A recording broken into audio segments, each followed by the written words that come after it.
नमस्ते। क्रोध क्षणिक होता है, परंतु इसके परिणाम स्वरूप उत्पन्न दुख जीवन भर सहन करना पड़ता है। मित्रों, जीवन में तरह तरह की परिस्थितियां आती हैं और उन परिस्थितियों में हमारा मन उद्वेलित हो उठता है, क्रोधित हो उठता है और क्षणिक क्रोध में हम न जाने कौन कौन सी बड़ी गलती कर बैठते हैं, कौन कौन सा बड़ा काम कर बैठते हैं। उस क्रोध में आकर के वर्षों की मेहनत, जो हमने वर्षों तपस्या करके, वर्षों बहुत सद्गुणों से पेश आकर के, बहुत अच्छे अच्छे काम करके अपने जीवन में जो अच्छे संस्कार उत्पन्न किए थे, जो लोगों को मित्र बनाए थे, जो लोग के बीच में प्यार और सद्भावना का परिवेश उत्पन्न किए थे, वह क्षण में समाप्त हो जाता है और ये क्षणिक क्रोध का दुख जीवन भर सहन करना पड़ता है।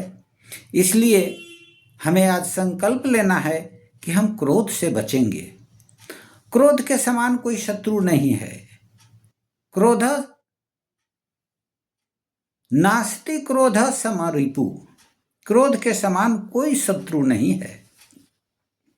क्रोध हमारे जीवन में जब आता है तो क्षणिक पागलपन उत्पन्न कर देता है। इससे अनेक प्रकार की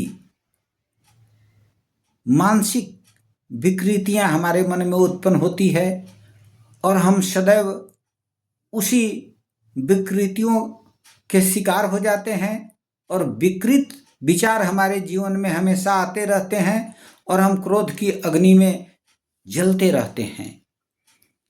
इसीलिए कहा गया है कि नास्ति क्रोध समरिपु, और यह क्रोध के जो ज्वाला है, क्रोध की जो विसंगति है, वह हमारे मन में हमेशा जलते रहती है।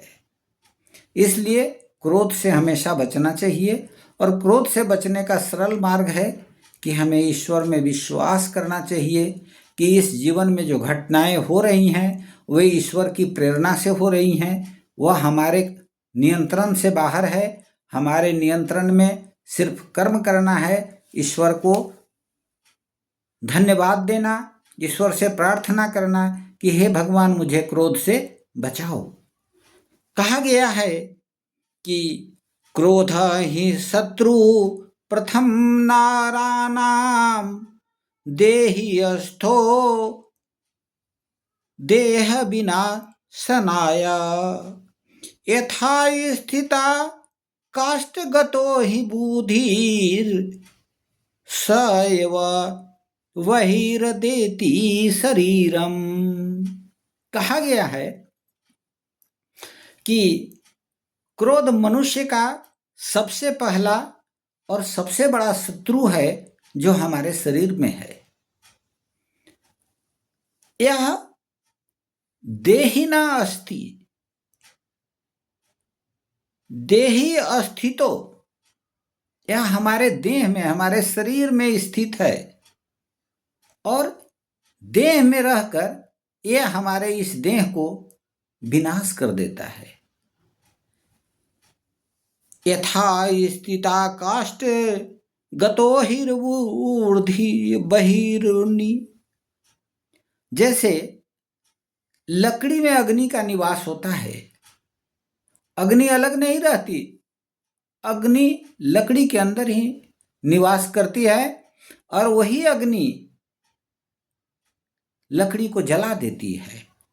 ठीक उसी तरह से सएव बहिर्देति शरीरम, ठीक इसी तरह से क्रोध जो अग्नि के समान है वो हमारे शरीर में स्थित रहता है और वही क्रोध हमारे शरीर को जला देता है। इसलिए मित्रों, आज हम यही कहेंगे कि ऐसी बानी बोलिए मन का या पाखोय, आपन तन शीतल करे औरन को सुख होए। इसलिए क्रोध को शांति से समन कीजिए, जीवन में शांति अपनाइए, इससे क्रोध समाप्त हो जाएगा। और ऐसी मधुर वाणी बोलिए जिससे कि अपने शरीर को शीतलता मिले और दूसरे को भी सुख पहुंचे। इन्हीं संकल्पों के साथ आप सबों के जीवन की मंगल कामना करते हुए आज हम प्रार्थना करेंगे कि आप सभी अपने शरीर में स्थित शत्रु के रूप में स्थित इस क्रोध को नियंत्रित करेंगे, इस पे विजय पाएंगे। आपका जीवन मंगलमय हो। धन्यवाद।